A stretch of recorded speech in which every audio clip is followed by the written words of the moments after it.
Welcome to the club! Okay guys, hi everyone and welcome to our second episode of our book club where we continue talking about Isaac Asimov's I, Robot, and today we're talking about the next 3 stories from this book. And I think we can start. Okay. The first story is Catch That Rabbit. The title is I think I could read the summary for it, so we are on the same page what we are talking about with you guys. Powell and Donovan test a new robot on an asteroid mining station. The robot, named DV5 or Dave, has his subsidiary robots controlled by positronic fields. When not in contact with humans, Dave stops mining and cannot recall why. Powell and Donovan secretly observe Dave and notice he performs strange dances while something unexpected happens. They realize that Dave has too many subsidiaries, causing overload when it needs to make decisive actions. To learn more, the humans try to create an emergency situation around the robot in order to observe the precise moment of malfunction, but accidentally trap themselves in a cave-in. They eventually figure out that the main robot has too many subsidiaries. The fingers function independently until there is a serious need of decisiveness, when the main brain has to assume 6-way control of all fingers, which requires an excess of initiative and causes overload. When the humans were watching, their presence reduced the initiative placed on the robot's mind, and it would not break down. To get themselves rescued, the humans shoot and destroy one of the subsidiaries. The main robotic brain can cope with 5-way control. Hence, the robots stop dancing and the first law takes over. The robots save the humans. As usual, we can start discussing just our impression of the story and maybe some thoughts and ideas that we had during reading it. What about you, Olga? Well, for me, again, it was a kind of a difficult story because there were a lot of details of scientific kind, and it was difficult for me to imagine it in my head, and I do not really like reading something that I can't imagine in my head. That's why it was a bit difficult, but still I like the story in general, but again I do not feel the connection with the characters of the story. I like nor Donovan nor Powell, yeah, and also I don't like Susan Calvin. So, but however, I like some details about this story, and first of all, I like humor of the story. Oh, yes, because there are some moments there that are very funny, and yes, they create an atmosphere, and that's why I like the story. So the first detail I want to mention, I will read the abstract from the book. It was said about Powell. He had once jumped out of the window of a burning house dressed only in shorts and the handbook. In a pinch, he would have skipped the shorts. So this handbook is Handbook of Robotics, and it's funny because it is one of the main things in his life that he is going to save sacred book. Yes, this sacred book, and it shows his attitude to what he is doing, and that's why, yes, I like this abstract. And also I like just this quote from the book, from the story, because you and I have been so injudicious as to display proficiency at this task, we've been rewarded with the dirtiest jobs. So it's like again something that is really true to life. When you do your job well, you get more job, and you do not get more money for that. Yeah, that's why I can relate. I don't know, I liked the story, and again I felt a little bit sorry for the robot when he was confused why something happened that he couldn't remember. I like Powell. I still feel that he is this calm person who tries to figure everything out, to find the reasons and to find the solutions in all of the situations. Though, again, I think it's a very great duo of them two, because they kind of balance out each other, because sometimes two calm people need kind of like the type that who is Donovan is. Yes, I agree that their pair is good because they really balance each other. But still, I do not care about these characters, and if I do not care about them, it doesn't matter. Like the plot doesn't matter. It doesn't matter if it happens on Earth or on other planet or whatever. So wherever, really. It's just because I do not feel the connection. But yes, I like the robot itself, and I like that in this story the robot is given a human-like name, like he is Dave, and in the previous stories we had Cutie, we had Speedy. Yes, Speedy. Yes, only the first one had a Robin. Human-like name. Yes, and again this one. Though this thing that they kind of call them by name, but not like by their numbers, also feels nice to me. Yes, and this makes Dave a more interesting character because he is again human-like, and there is the phrase that when Powell says that there is nothing wrong with Dave, Dave says something like, that makes me feel swell, like it shows his emotions and his feelings, that he's relieved, that he's okay, and I also like this fact. And there is a funny comparison of something that went wrong with this robot with human disorders like amnesia, and yes. It's also very nice because people try to understand what happens just using something that they know, and they kind of put these human things on the robot. In fact, if I'm not mistaken, I came across this fact that in all of the stories in this book, Asimov tries to explore deeper into human-like disorders. So, for example, in Reason, we come across this religious mania.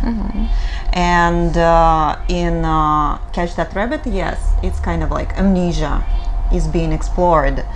And it's interesting, I think, that Asimov tries to draw people's attention to these problems, but not showing them or inflicting them on people, but on robots.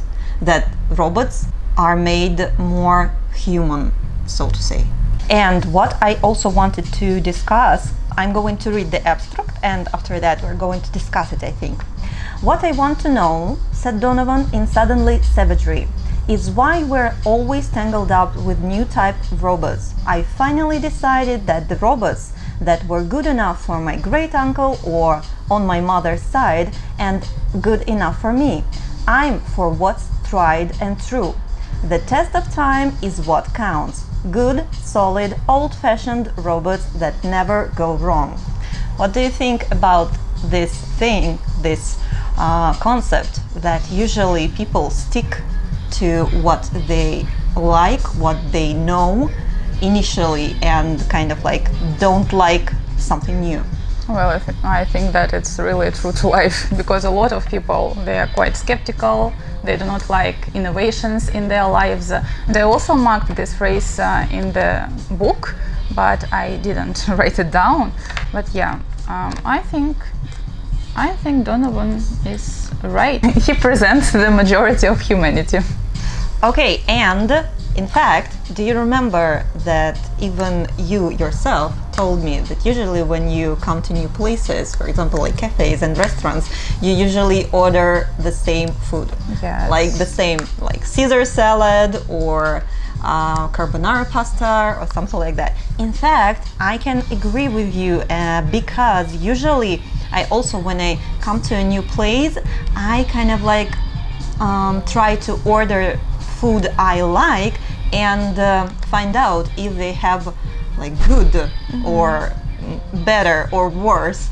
And it's kind of like more difficult to order something new because you don't know at all whether you're going to like it. And when we visit new places, we definitely want to have a nice experience and all of that stuff. That's why, yes, I agree that it's kind of like true to life, but still also recently I found out or listened to a podcast where they told about this syndrome. In Russian it's called a duck syndrome.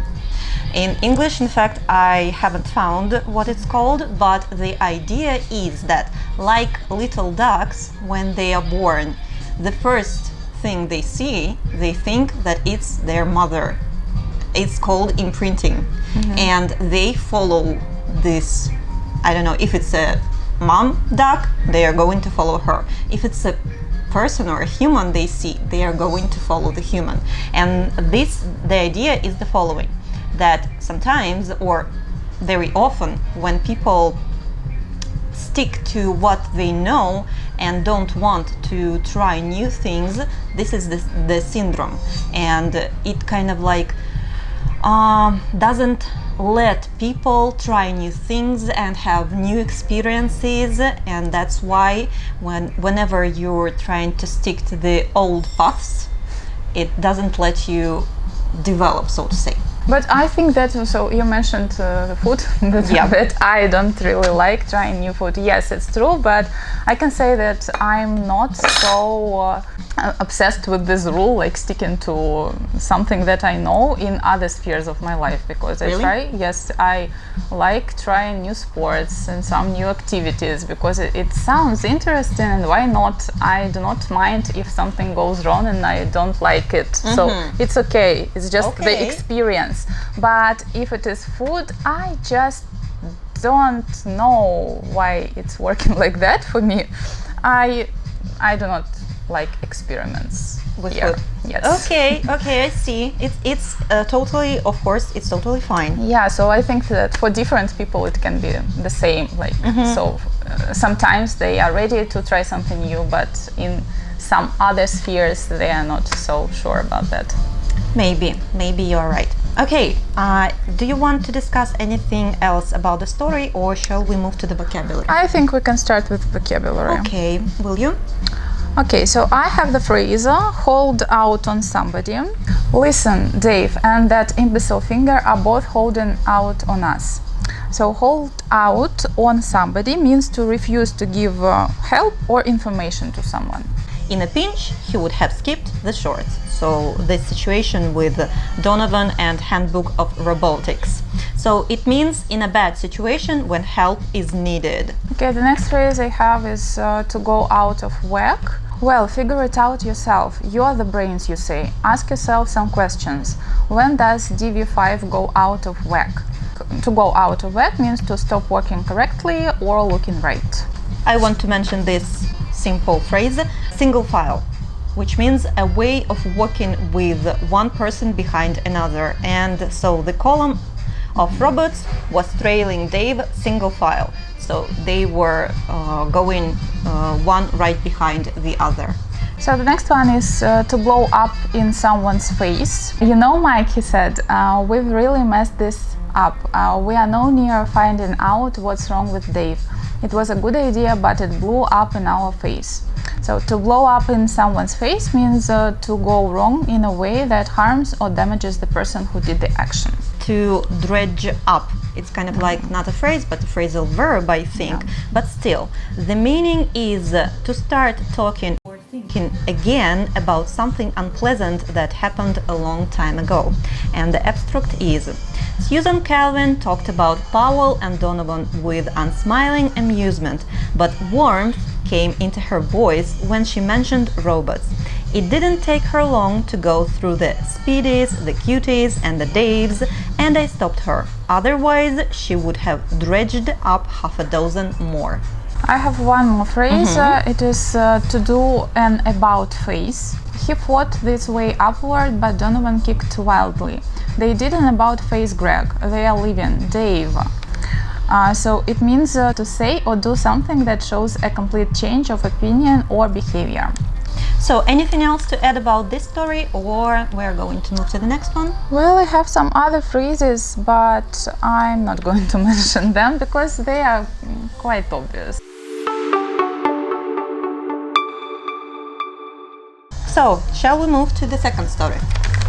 And again, I think I am going to read the summary. In fact, it's a short one. The story is called Liar, and the summary is: a robot named RB34, also known as Herbie, is created with telepathic abilities due to a manufacturing mistake. The scientists at US Robots and Mechanical Man are investigating the error while the robot reads people's thoughts. However, even though the robot follows the first law, it lies to avoid hurting people's feelings and make them happy, especially in matters of love. By lying, the robot ends up hurting people anyway. Susan Calvin confronts the robot after it falsely claims that her co-worker is attracted to her, causing her great emotional pain. This revelation creates a logical conflict for the robot that it cannot solve, leading it to become catatonic.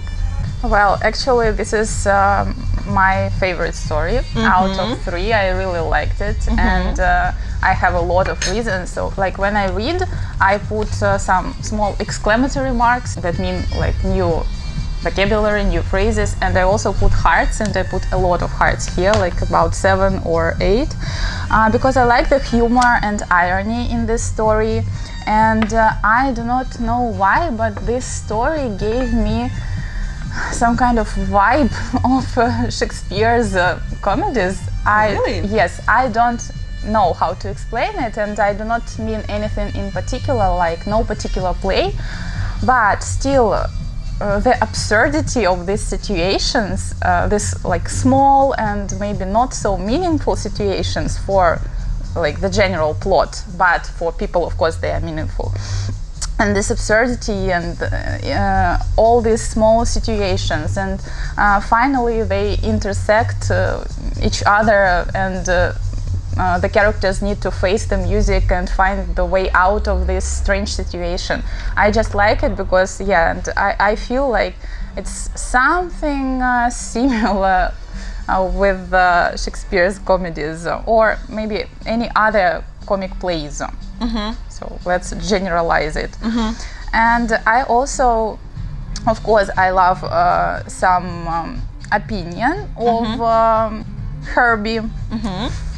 I have problems with robots' names. There were so many of them that I started to forget all these names. So yes, I like his opinion on literature. Of course, at the end of the story we realize that it's a lie, but still, I want to read some extracts. Yes, please. There is nothing to your textbooks. Your science is just a mess of collected data plastered together by makeshift theory, and all so incredibly simple that it's scarcely worth bothering about. It's your fiction that interests me, your studies of the interplay of human motives and emotions. And I really love this phrase just because I have the same opinion, and I love literature, I love reading books, and that is the reason why I like doing it, because it is so great to learn new things about human nature, about how we act, why we do this or that, and different writers have different ways of storytelling, and they have different perception of the world, and it's really cool that we can look from different angles just using the books. That's why I really love this passage and the story itself. I also like that in this story Asimov shows how different our secret thoughts are. Like for some people, love is essential. For other people, the first place in their life is career, and they want to become the presidents. And who was that? The director of research. Another character wanted to become the director. And also this story has a small love story inside, which I also liked. And there were so many things that I like. First of all, I am very glad that you're so excited about this story. Because I have emotions after reading it, yes. But of course, I didn't like the ending of the story. And I do not like Susan Calvin. And I think that this robot was actually cute. He cared about your emotions, your feelings, and not a lot of people care of it. Like they say what they want to say, they do not think of what you're going to think or how you're going to feel after their words. But this robot acted so just because he thought that it would be right, and she just killed him. I'm sure you know who I thought of when I read about a mind-reading robot. Is it again from Harry Potter? No. Then from Twilight. Yes, of course. I thought about Edward because he reads minds, and I felt the connection to this robot once again, as I feel to most of the robots. Sometimes I think I like robots more than the humans. Though, why? Can you tell me why you don't like Susan Calvin? Because in fact, this is the first story where she is one of the main characters. I think, yes? Well, probably. So why? Why don't you like Susan Calvin? Because she is kind of rude to people, and she is a very strict person, and this story first shows Susan from a good side, like she has feelings, not just work. And I really thought, oh, okay, maybe we're going to learn something new about her and I will like this character. But no. She sticks to her ordinary way of behavior, and yes, nothing changes. She just, okay, so you did something bad for me. I don't like this character only because in the end she is the reason why the robots, like almost we can say that he dies. Yeah. It was a little bit kind of heartbreaking for me to read this ending, this kind of ending. Though I understand. So the thing is, the robot is a result of manufacturing mistake. They don't know what happened, that they created the robot that can read minds, and they are trying to find out, but they can't. And in fact, the robot knows what's the reason, and he can't tell, but again, as a result, he didn't do it. So the thing is, if they would try to change something inside him so he tells him the reason, he might stop being this unique robot that can read minds. I don't know, the situation is kind of tricky, though I think the title of the story, from the very beginning, I started to read it as in order to find out who is the liar. And almost at the very beginning, I understood that the robot lies. I continued to read the story, realizing that he is lying to them.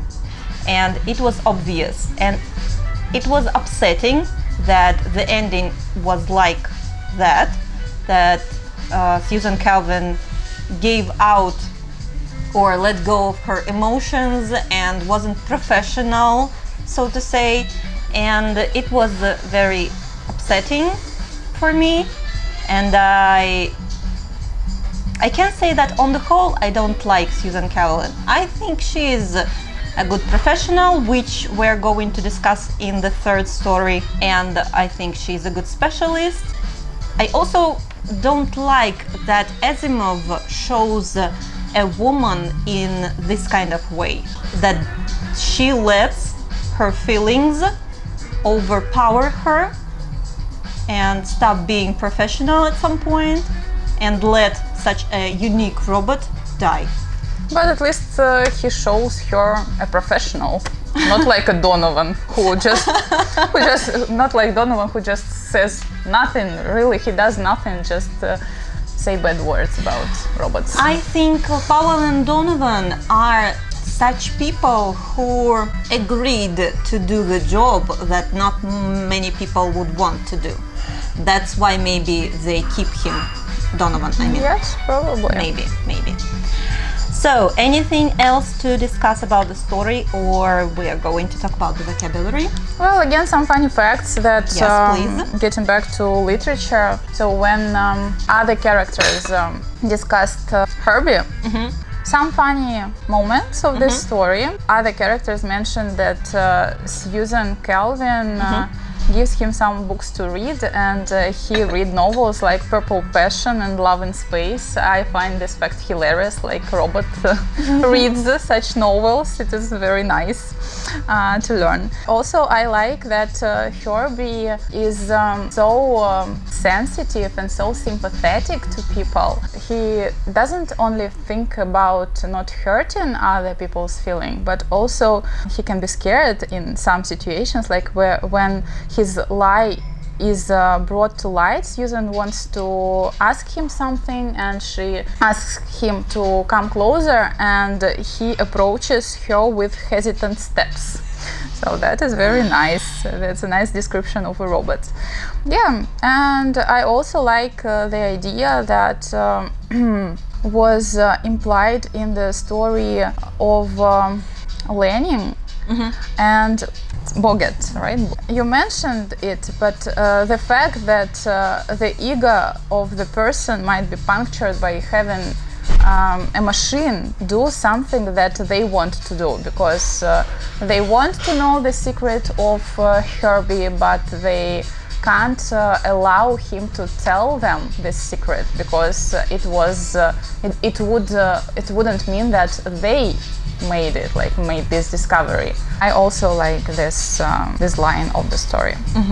It's also nicely described that people are going to be, or their ego is going to be hurt by the fact that it was not them who discovered something, or just a robot told them. Though they should at least think about the fact that they created the robot anyways, and if their creation is going to tell them some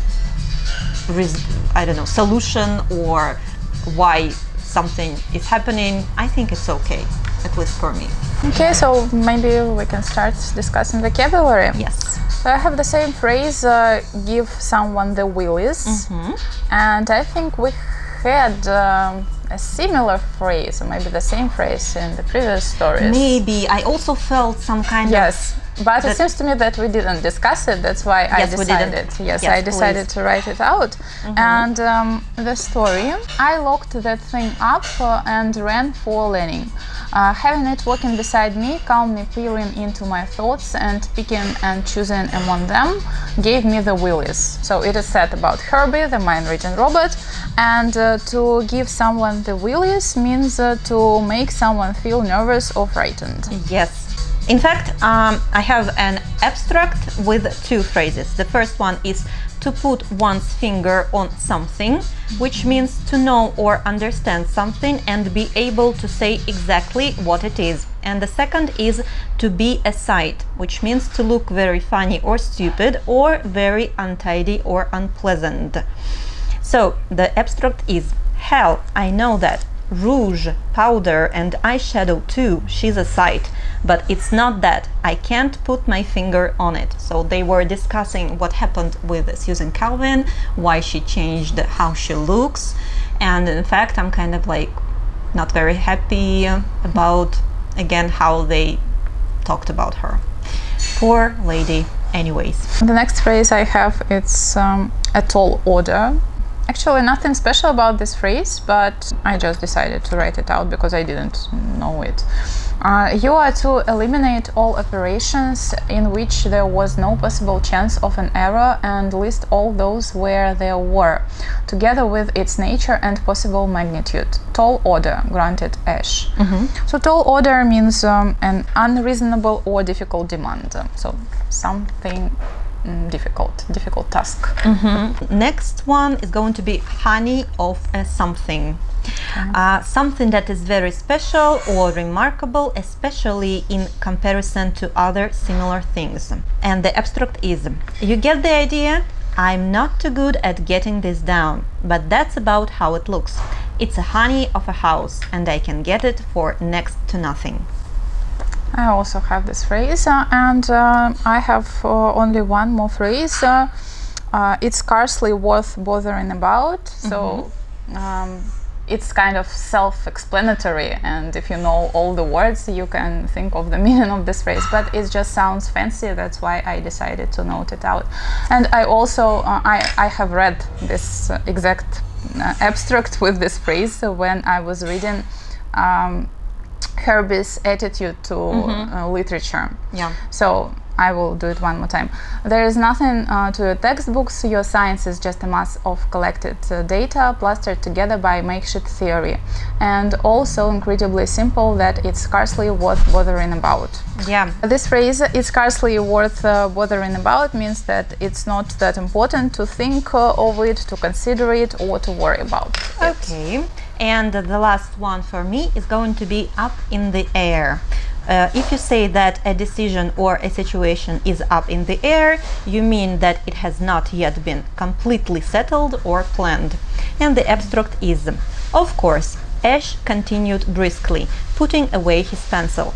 I've got to wait for my vacation. It's only 2 weeks off, but this Herbie business has everything up in the air. So that's it, I think, with the vocabulary. Do we have anything to add about this story? I think no. No. Let's move to the third one.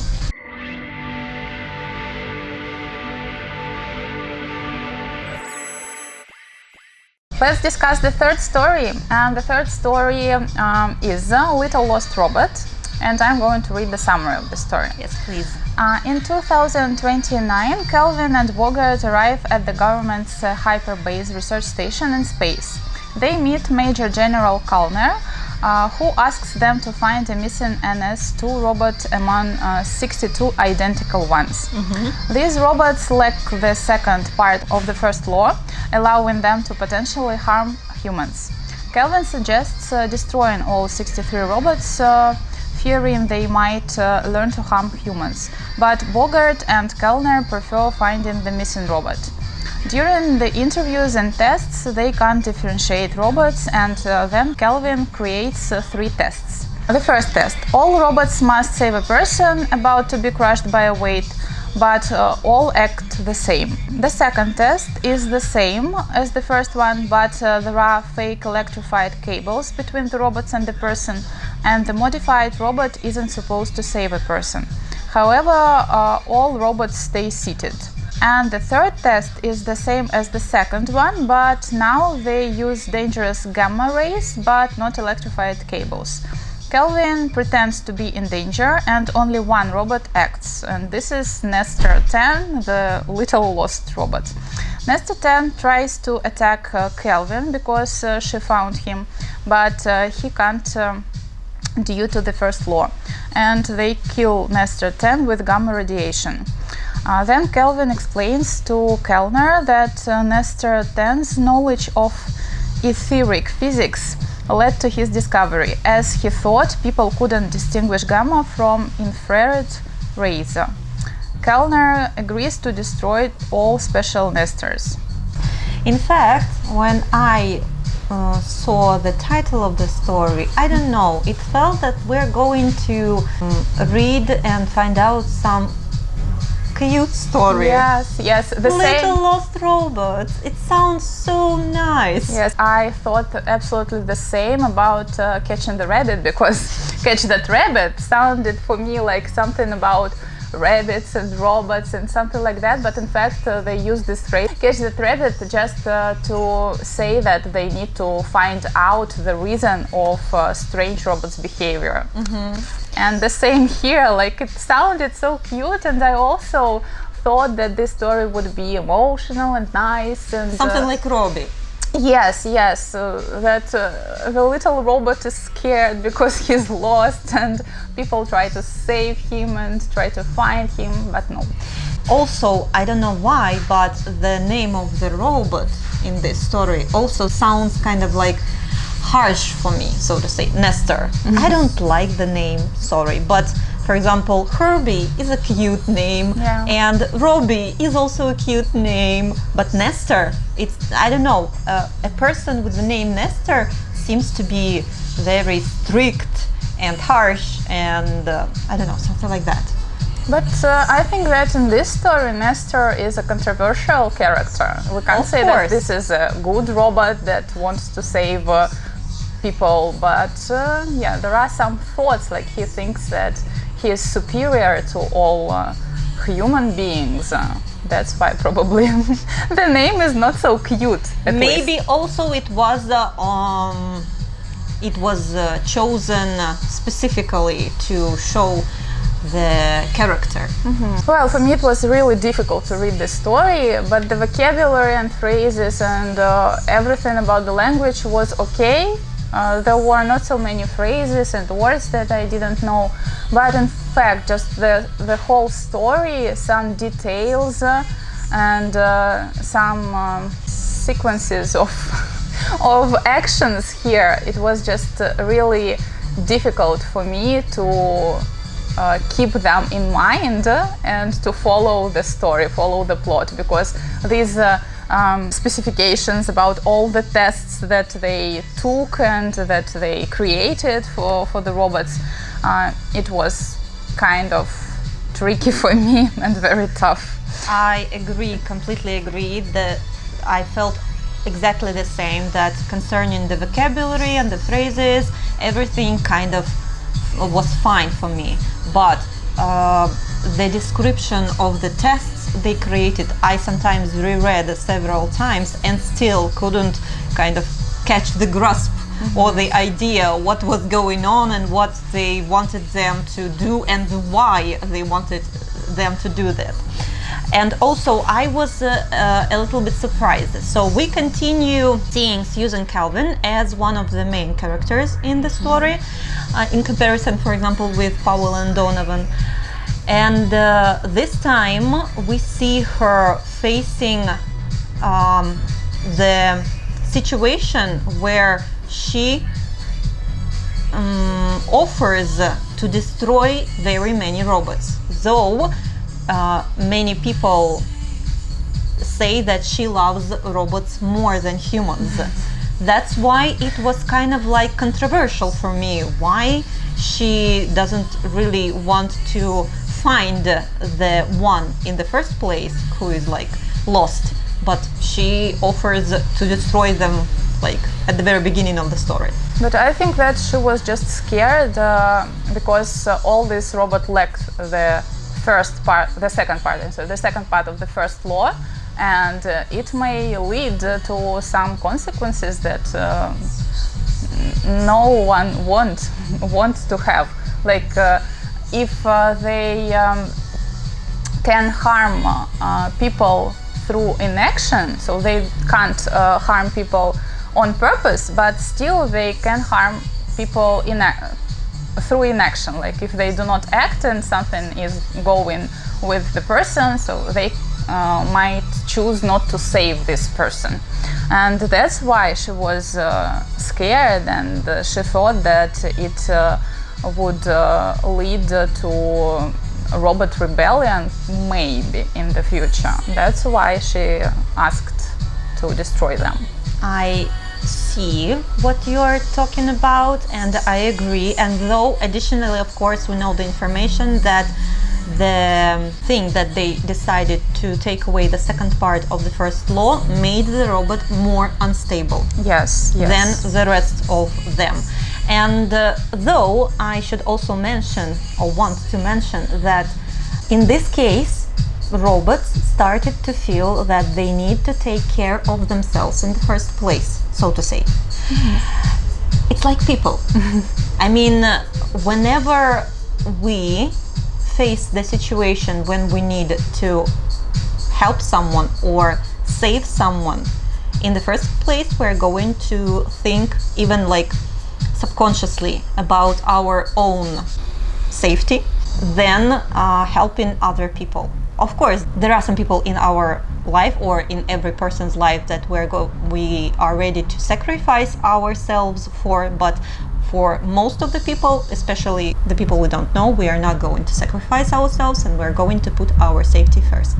And for me, it's a great what if story. Like, what if the robots lack this first rule?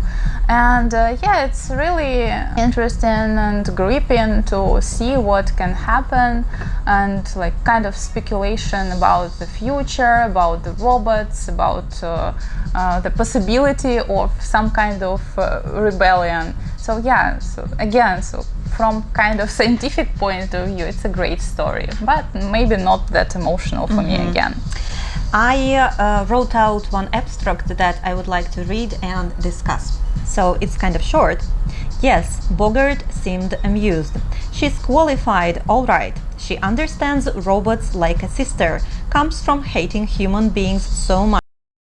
It's just that, psychologist or not, she's an extreme neurotic, has paranoid tendencies. Don't take her too seriously. So it was the situation when Bogart and Kellner, if I'm not mistaken, were discussing Susan Calvin and her approach to finding the lost robot. What do you think about how Bogart lets himself speak about his colleague? Well, I think that he may be right in a certain way. Maybe she's not an extreme neurotic, as he described her. But really, she doesn't seem a very sensitive person. So she's ready to sacrifice a lot. So a lot of robots, and I think that a lot of people as well, because she doesn't really care about them. Okay, what I think? I think, of course, you personally can think about other people almost anything you want.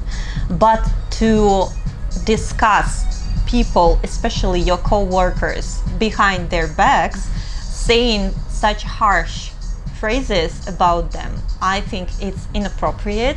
That's why I think I felt the need to discuss it a little bit. Of course it's inappropriate, but I thought that you were asking me about the content of this quote. I'm asking both. I'm asking about both. About the situation and the content and everything. Susan Calvin seems a little bit strange to me because, for example, when we see her when she is already old and she's giving the interview, she seems to be kind of like calm and pleasant, so to say, but maybe because she cared about her work and robots a lot, maybe that's why she was this much emotional about everything. Yes, probably, and yeah, we also can see that she is nostalgic, but really, I think that is because she likes her work, because work is on the first place for her, and the only story then we can see her as a human being with real emotions is the story about mind-reading robot. Yes, but it leads to nowhere. And because still, so she just after finding out that he was lying, she just goes back to her work. Yeah, and I wonder, in fact, in the end, whether she could meet someone or not, whether she was married or not. Did she have a partner in her life? It was interesting for me, and maybe I hope we're going to find out later in the rest of the stories. Let's talk about the vocabulary. Okay, I'll start. In fact, I wrote out only two phrases from this story, and the first one is have the say, which means to have the ultimate authority to command, control, or make a decision. And the abstract is quite short too. Well, it's the fellows upstairs that have the say on that. Me, I just do as I'm told. It was just a minor character, like a worker on this base, who discussed the situation with Dr. Black, if I'm not mistaken, what the people who came were doing, and what's going on, what's happening. I have the phrase to give someone ammunition. I won't give you ammunition for your absurd claim that 62 perfectly good robots be destroyed just because so far you lack the ability to detect Nestor 10 among them. So, to give someone ammunition means to give someone information, advice, or supplies to help defend a viewpoint, an argument, or a claim. I remember this phrase too. I also was thinking about writing it out, but I didn't. And my second phrase is on the dot, which means exactly at a particular time. Somebody knew somebody in Washington, but as long as my pay comes through on the dot, I should worry. I have the next phrase, and it's not a phrase actually, it's a word. Okay. Hang dog. Nor did Dr. Bogart's sleek paleness abandon a certain hang-hog attitude, nor did Major General Kellner, who headed the project, ever once forget to maintain a hunted expression. So, a hang-dog attitude in this case, it means an unhappy or ashamed, especially because of feeling guilty. Okay. Yeah, so here we have attitude, but you can use this word to describe a look or an expression or attitude as we have in our story. So any additional ideas on the three stories we discussed today? No, I think that I said everything that I wanted to mention. So I think our favorite is liar. For me, definitely it is a liar, and I was thinking, so is it my favorite story of all 6 stories or not? Because I think that I can put Robbie and liar on the same level. I agree, but still we have we are left with the 3 stories. Maybe, I don't know, the last is going to be the best. Yeah. We don't know. We are going to find out next time. So guys, thanks a lot for joining us today, and we hope you joined us in reading this nice book by Isaac Asimov. And again, we invite you to join our Telegram channel. There we posted some additional information about us. If you're interested to find out some details about us, please join. We're going to leave the link in the description below. And of course, if you have any thoughts and ideas concerning the stories, you're very welcome to comment. And live long and don't hurt robots' feelings. Bye. Bye.